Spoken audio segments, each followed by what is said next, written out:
बिस्मिल्लाहिर्रहमानिर्रहीम। उम्मीद है आप सब ठीक होंगे। आज के लेक्चर में हम डिस्कस करेंगे एक्सरसाइज 6.2 के क्वेश्चन नंबर 1 को, जिसके पार्ट हैं 5 और डिस्कस करेंगे उनमें कि हमने फाइंड या करना है। तो चलते हैं अपने क्वेश्चन की तरफ। हमारे पास क्वेश्चन क्या है? क्वेश्चन है जी 6.2 का क्वेश्चन नंबर 1 है फाइंड एलसीएम ऑफ। आगे आपके पास पार्ट्स हैं। तो फर्स्ट पार्ट है हमारे पास 2x cube y square 3x y square Z.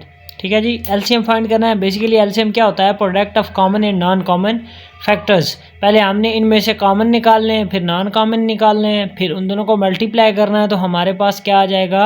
LCM आ जाएगा। तो चलते हैं हम यहाँ पे अगर आप देखें तो आपके पास पहली जो टर्म्स थी 2x क्यूब वाई स्क्र, तो उसको हमने सिंगल फॉर्म में कर दिया। 2 डॉट, इस डॉट का मतलब होता है मल्टीप्लाई। ठीक है जी, 2 dot x dot x dot x dot y dot y. ठीक है जी, एक्स क्यूब था तो 3 टाइम एक्स आ गया, और वाई स्क्र था तो 2 टाइम वाई स्क्र आ गया। इसी तरह सेकंड टर्म है हमारे पास 3x वाई स्क्र जेड। तो आपने क्या किया? 3 आ गया, 3 डॉट एक्स सिंगल था तो एक्स डॉट वाई स्क्र था तो 2 टाइम वाई आ गया डॉट जेड। ठीक है जी, अब आपने क्या करना है? सबसे पहले आपने कॉमन फैक्टर निकालना है। कॉमन फैक्टर देखें दोनों में क्या कॉमन है? एक एक्स कॉमन है। ठीक है जी, और क्या कॉमन है? एक दो वाई कॉमन है। इट्स मीन आपके पास क्या कॉमन है? एक एक्स कॉमन है, दूसरा 2 वाई कॉमन है, मीन्स वाई स्क्र कॉमन है। तो ये आ गया कॉमन। बाकी जो बच जाएंगे वो आपके क्या आ जाएंगे? नॉन कॉमन्स में आ जाएंगे। तो नॉन कॉमन में आपके पास क्या बचा? 2 dot 3 dot x dot Z. ठीक है जी, और ये आपके पास क्या हो जाएगा? नॉन कॉमन अगर इनको मैं मल्टीप्लाई करूँ, 2 मल्टीप्लाई बाई 3 6, और एक्स स्क्र क्या हो जाएगा? 6x square z. ठीक है जी, तो अब आपके पास एलसीएम क्या है? एलसीएम मैंने क्या बोला है? क्या होता है जी? Product of common and non common, दोनों का आपस में प्रोडक्ट होता है। कॉमन आपके पास क्या आया था? X y square. Non common क्या है? 6x square Z. तो आपने वो लिखा। आपने 6x स्क्र जेड को अगर हम मल्टीप्लाई करें एक्स वाई स्क्र के साथ तो 6 एज इट इज़ ही आ जाएगा। एक्स को एक्स स्क्र से मल्टीप्लाई करो x cube, y square as it is, z as it is. तो आपका एलसीएम क्या आ गया? 6x cube y square z. ठीक है जी, इसी तरह यहाँ पे अगर आप देखें तो आपके पास दूसरा क्वेश्चन है। क्वेश्चन नंबर 1 का सेकंड पार्ट है, वो है p square q square r and p square q cube r and 7p q r. ठीक है जी, तो इसमें आपने क्या करना है? सबसे पहले P square q square are को आपने सिंगल कर देना है। पी स्क्र है तो 2 टाइम पी आ गया, क्यू स्क्र है तो 2 टाइम क्यू आ गया, फिर आर आ गया, सिंगल था। ठीक है जी, इसी तरह दूसरा था आपके पास p square q cube r, तो आपने पी को 2 टाइम लिख दिया, क्यू क्यूब था तो आपने क्यू को 3 टाइम लिख दिया, एंड आर था तो आर को इसी तरह। और थर्ड वन आपके पास था जी 7p q are, 7 dot P q are, तीनों का लिख दिया। अब यहाँ पे अगर आप देखें तो आपके पास कॉमन क्या आ रहा है? यहाँ से अगर आप देखें तो मैं यहाँ से अगर देखूँ तो ये एक आ गया हमारे पास आर, और क्या आ गया आपके पास? यहाँ पे अगर आप देखें तो आपके पास एक आ गया क्यू, एंड और क्या आ गया आपके पास? P. It's mean p q r common है। आ गया आपके पास क्या आ गया? P q r. अब बाकी बच गए हैं आपके पास नॉन कॉमन। अब इसमें थोड़ा सा एक चीज़ आपने याद रखनी है, गलती यहाँ से नहीं करनी, कि आपने नॉन कॉमन कैसे लिखना है। कॉमन तो आपने लिख दिया, अब नॉन कॉमन हम कैसे लिखेंगे? नॉन कॉमन में आप क्या करते हो? देखो यहाँ पे थर्ड पे आपके पास एक तो 7 आ गया ना, 7 इसी तरह आ गया। अब यहाँ पे आपने ये नहीं कर देना कि एक पी इधर है एक पी इधर है, 2 पी आपने दोनों में लिख देना है, नहीं। अब इन दोनों में ये देखो, दोनों में कॉमन है ना, 2 में कॉमन है तो जिसको हम बोलेंगे नॉन कॉमन। तो जब 2 आपके पास एक्सप्रेशंस के पास 2 होने चाहिए होंगे पी, तो देन आपने क्या करना है? सिंगल पी लिखना है। अब इट्स मीन पहली 2 टर्म्स में से पी क्या है? कॉमन है, तो आपने क्या कर लेना है? सिंगल पी कर लेना है। इसी तरह यहाँ पे अगर आप देखें तो इन दोनों में से मतलब क्यू कॉमन है, क्यू आ गया, एंड ये बच रहा था तो आपने ये एज इट इज़ ही लिख दिया। ठीक है जी, और आपके पास क्या आ गया फिर? नॉन कॉमन फैक्टर आपके पास आ गया 7p क्यू स्क्र। ठीक है जी, तो इसको जब आप एलसीएम निकालोगे वो क्या होता है? Common factor multiply by non common factor. तो पी क्यू आर को आप मल्टीप्लाई करो 7pq स्क्वायर से, तो 7 क्या 7, पी को पी से मल्टीप्लाई किया p square, and q square को क्यू से मल्टीप्लाई करो क्यू क्यूब यहाँ पे, एंड आर का r, it's mean 7p square q cube r, आपके पास क्या आ जाएगा LCM। ठीक है जी। इसी तरह आप यहाँ पे देखें तो आपके पास तीसरा पार्ट है 5a square b cube and 20ax square y 30x square b square. तो वही पिछले क्वेश्चन में जो मैंने आपको कहा था कि उस चीज़ का थोड़ा सा ख्याल रखना है। 3 टर्म्स हैं, तो अगर 2 टर्म्स के दरमियान कोई कॉमन फैक्टर आ रहा है तो पहली बात तो वो नॉन कॉमन फैक्टर में जाएगा, दूसरी बात अगर दोनों में कॉमन आ रहा है तो वो 1 टाइम लिखा जाएगा। ठीक है जी। तो आपने पहले क्या करना है, 15a स्क्वायर बी क्यूब को सिंगल करके लिख देना है 15, 3 को 5 से मल्टीप्लाई किया 15 आ गया, ए स्क्वायर को 2 टाइम लिखा a dot a square, b cube था तो बी को 3 टाइम हमने लिख दिया। सेम इसी तरह आपने 20ax स्क्वायर वाई को भी लिखना है। 20 को अगर आप लिखना चाहें तो 2 time 4 5 time 20 dot a single था तो a डॉट एक्स स्क्वायर था तो 2 टाइम x एंड y इसी के साथ। ठीक है जी। और थर्ड पे आप देखें तो आपके पास क्या था 30x स्क्वायर बी स्क्वायर। ठीक है जी।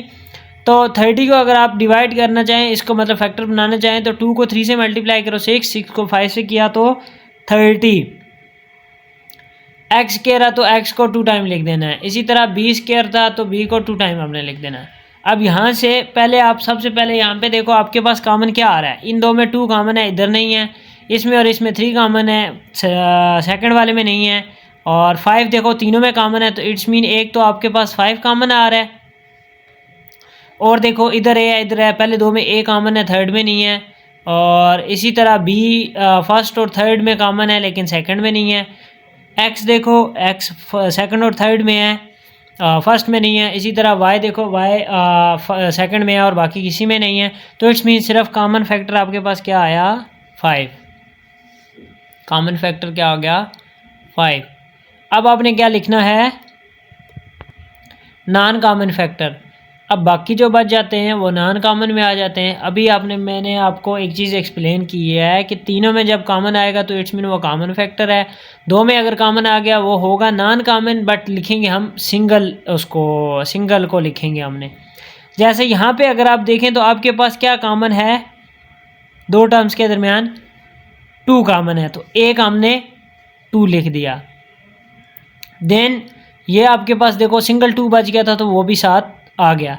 फिर यहाँ पे देखें फर्स्ट और थर्ड में आपके पास क्या कॉमन है 3 कॉमन है, तो हमने क्या करना है 2 में कॉमन है तो हमने सिंगल लिखना है, तो फिर हमने क्या लिखा 3। इसी तरह यहाँ पे देखें आपके पास एक ए ये दोनों में ए कॉमन है तो एक ए आ गया। ठीक है। एंड एक ए आपके पास सिंगल बच रहा था तो वो साथ में फिर वो भी आ गया। इसी तरह यहाँ पे देखें बी एक बी इधर है एक बी इधर है, इन दोनों में से कॉमन लेंगे तो हमने एक बी लिखा, फिर इस बी और इस बी में से कॉमन लेके एक बी लिखा, थर्ड वाला बी हमारे पास बच रहा था तो हमने वो एज इट इज़ ही लिख दिया। सेम इसी तरह आपने यहाँ पे देखो x और x कॉमन था तो हमने एक x लिखा, फिर x और x कॉमन था हमने एक x लिखा, y एज इट इज़ ही आ गया। अब हम इसको मल्टीप्लाई करें तो हमारे पास क्या आ जाता है 2 टाइम 4 3 टाइम 12, एक वे से मल्टीप्लाई किया ए स्क्वायर, बी को 3 टाइम मल्टीप्लाई किया बी क्यूब, इस तरह x को x से मल्टीप्लाई किया x square, y as it is ही आ जाएगा। ठीक है जी। और अब आपने क्या निकालना है एलसीएम क्या करते हैं कॉमन को नॉन कॉमन से मल्टीप्लाई करना है। कॉमन आपके पास 5 था, नॉन कॉमन ये सारा था, तो इसको आपने मल्टीप्लाई किया तो आपके पास क्या आ गया 5 12 टाइम 60 होता है, तो बाकी एज इट इज़ ही आ गया, तो 60 a square b cube x square y आपके पास फैक्टर आ गया। ठीक है जी। इसी तरह इसका हम 4 पार्ट देखते हैं, वो हमारे पास क्या है 72 p q cube r power 4 and 108 p cube q square r square. ठीक है जी। इसके फैक्टर मैंने बना लिए, यहाँ पे आप देख लें फैक्टर क्या है 2 time 4 2 time 8 3 time 24 3 time 72 p as it is ही क्यू क्यूब था आपके पास 3 टाइम क्यू लिख दिया, आर 4 था तो आर 4 टाइम आर लिख दिया। इसी तरह 108 था तो उसके फैक्टर हमने क्या बनाया 2 time, 4 3 time, 12 3 time, 36 3 time, 108 and P cube था तो पी को 3 टाइम लिख दिया, क्यू स्क्वायर था तो क्यू को 2 टाइम लिख दिया, आर स्क्वायर तो आर को 2 टाइम लिख दिया। ठीक है जी। अब कॉमन फैक्टर आप यहाँ पे देख लें क्या है, एक 2 ये है, एक U2 ये है, इसी तरह ये 3 आपके पास कॉमन है, 2 2 3 3 आ गया कॉमन एंड पी एक पी कॉमन था वो आ गया साथ में। और इसी तरह यहाँ पे अगर आप देखें तो एक क्यू, दो क्यू कॉमन थे आपके पास तो वो हमने लिख दिए क्यू। इसी तरह आर स्क्वायर कॉमन था, क्या था आर स्क्वायर कॉमन था तो वो हमने लिख दिया। इनको मल्टीप्लाई करो, 2 टाइम 4 3 टाइम 12 3 टाइम 36। पी इसी तरह क्यू को क्यू से मल्टीप्लाई किया क्यू स्क्वायर, आर इसी तरह। ठीक है जी, आर स्क्वायर हो जाएगा। नॉन कॉमन क्या बचता है आपके पास 2.3.p.r, मतलब 3 2 time 6 p square q r square आपके पास नॉन कॉमन आ गया। अब कॉमन को नॉन कॉमन से आपने मल्टीप्लाई करना तो आपके पास क्या आ जाएगा LCM, तो वो मैंने लिखा 36 p q square r square, 6 p square q r square. अब 6 को 6 से मल्टीप्लाई किया 36, 6 लिखा और 3 कैरी किया, 6 को 3 से मल्टीप्लाई किया 18 प्लस 3 21 क्या गया 216। पी को पी स्क्वायर से मल्टीप्लाई किया पी क्यूब, क्यू स्क्वायर को क्यू से मल्टीप्लाई किया क्यू क्यूब, आर स्क्वायर को आर स्क्वायर से मल्टीप्लाई किया आर पावर 4। इट्स मीन आपके पास क्या आ गया 216 p cube q square q cube r power 4 जो आपको रिक्वायर्ड था। आई होप आपको समझ आई होगी। समझ आई है तो वीडियो को लाइक कमेंट शेयर ज़रूर करना और दुआ में याद रखना। अल्लाह हाफिज़।